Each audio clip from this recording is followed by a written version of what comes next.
village of Igbadoko was not big. It was hidden in the heart of green trees and red earth. The roads were rough, made of dust and stones. Chickens walked freely. Goats ran around, chasing one another. Old women sat under trees, peeling cassava and telling stories. In one corner of this peaceful place lived a girl called Akintola. She was not just beautiful with her dark skin and soft eyes. People liked her because she was gentle. She never shouted. She helped old people cross the road. She gave children food when they were hungry. And when someone cried, she sat beside them quietly. Her house was made of mud walls and a thatched roof. Inside, things were simple.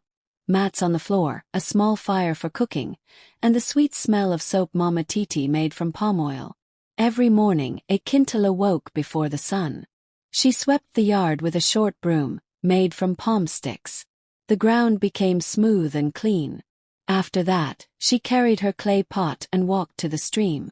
The stream was not close. It was down a hill, past 2 big mango trees. But Akintola always went with joy. She greeted people on the way. "Good morning, Baba." "Good morning, Mama Ife." They smiled back. Everyone liked seeing her. When she came home, she helped her mother cook yam and vegetables. The smoke from the fire filled the small hut, and Akintola's face glowed from the flames. She didn't complain. She worked with love. But deep inside her something was growing. Quiet voice. When she was alone, she would sit under the big mango tree near her house. She would take a stick and draw lines in the sand. Her eyes looked far into the trees, into the sky. Sometimes she whispered, "I want to love. I want to choose my heart." But no one knew that part of her. To everyone, she was just the village girl with a nice smile. Thursday came. The sun rose early, and the air was hot. Birds flew from tree to tree, singing. The wind was quiet, but the leaves danced slowly. That morning, Mama Titi called Akintola. "My daughter," she said, tying her wrapper tightly, "go to the forest and bring firewood. We need it for tonight's cooking." Akintola nodded.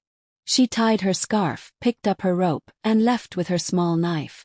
The forest was deep. Tall trees stood like soldiers. The ground was covered with dry leaves. She walked through a narrow path, where the sound of insects filled the air. Sometimes she stopped to break small branches. She didn't hurry. She liked the forest. It was quiet and full of secrets. When her bundle was almost ready, she bent down to tie it.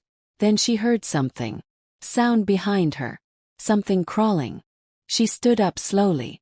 A long black snake was moving fast on the dry leaves. Its tongue came out again and again. Its eyes were red. It was coming toward her. Akintola froze. Her legs refused to move. Her mouth opened but no sound came out. The snake came closer. Her heart beat like a drum. Ush! A young man jumped out from the bush. His shirt was torn. His chest was strong. He held a cutlass in one hand. In one move he struck the snake. The snake's head rolled away. His body stopped moving. Akintola fell back, shaking. The young man came closer, breathing hard. "Are you all right?" She could not speak. She only nodded. He picked up her rope. "You dropped this." His voice was calm. His eyes were soft. His smile was small but warm. "I'm stunned," he said. Then he turned and walked away, deeper into the forest. Akintola stood there for a long time. Her body was still shaking. But her heart had started beating in a new way. After the forest day, Akintola could not sleep well. Every time she closed her eyes, she saw the snake. But more than that, she saw Tund. His strong hands, his soft voice, the way he looked at her. She did not know who he was or where he came from. But her heart remembered him. In the mornings, while sweeping the compound, she would stop and look toward the forest. In the evenings, when the sun went down and the sky turned orange, she would sit under the mango tree. She drew lines in the sand and thought about him. Her mother noticed. "Akintola, are you okay?" Mama Titi asked one day. "Yes, Mama," she said quickly. But her eyes were far away. Days passed. Then one evening, her friend Yemi came running into the compound, her wrapper almost falling off. "Akintola," she shouted. "You won't believe who I saw." Akintola stood up fast. "Who?" "The boy who saved you. His name is really Tund.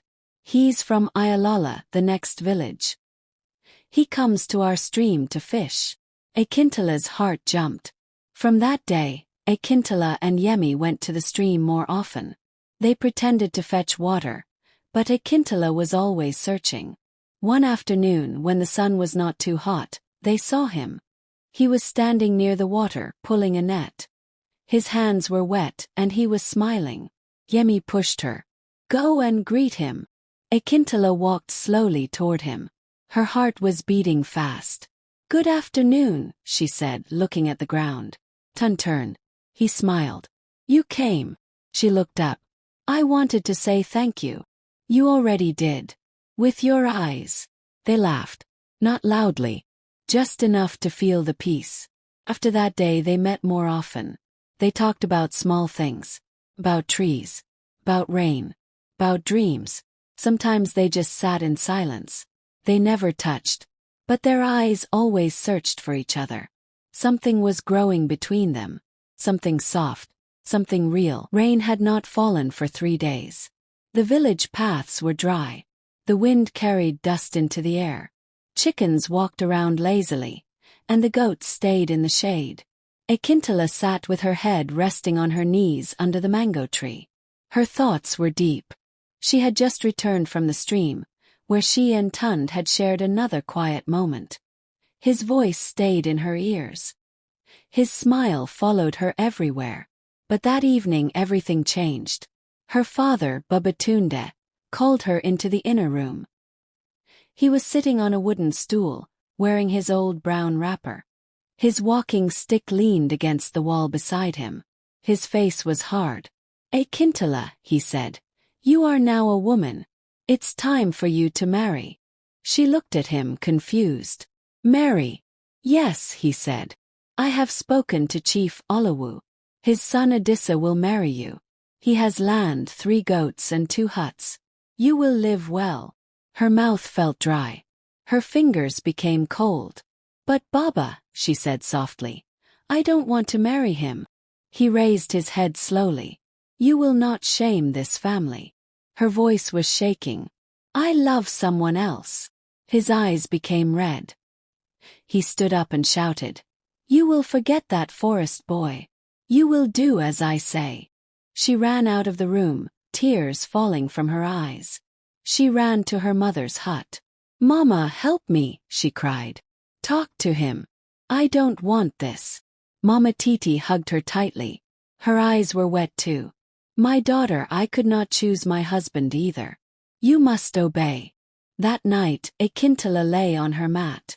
Her body was still, but her heart was screaming. She looked at the ceiling, but all she saw was Tund's face. Outside, the moon was bright, but inside her heart, it was very dark. The village of Igbadoko had started preparing for the wedding. Women danced in the evenings. Drums beat from far and near. Gifts came into their compound. Yam tubers, wrappers, bottles of palm oil. Every gift made Akintola feel smaller. She no longer went to the stream. She no longer sat under the mango tree. She stayed inside most times, speaking only when spoken to. Her mother watched her from the doorway and sighed, but said nothing. Her father moved proudly, greeting elders and planning the feast. But Akintola had a plan. Quiet one. One night, 3 days before the wedding, she waited until everyone was asleep. The moon was thin, hiding behind clouds. She tied her few clothes in a wrapper, wore her black slippers, and stepped out of the hut. The night was cold. Crickets sang. Her heart was loud. She walked fast, taking the small bush path that led to the edge of the village.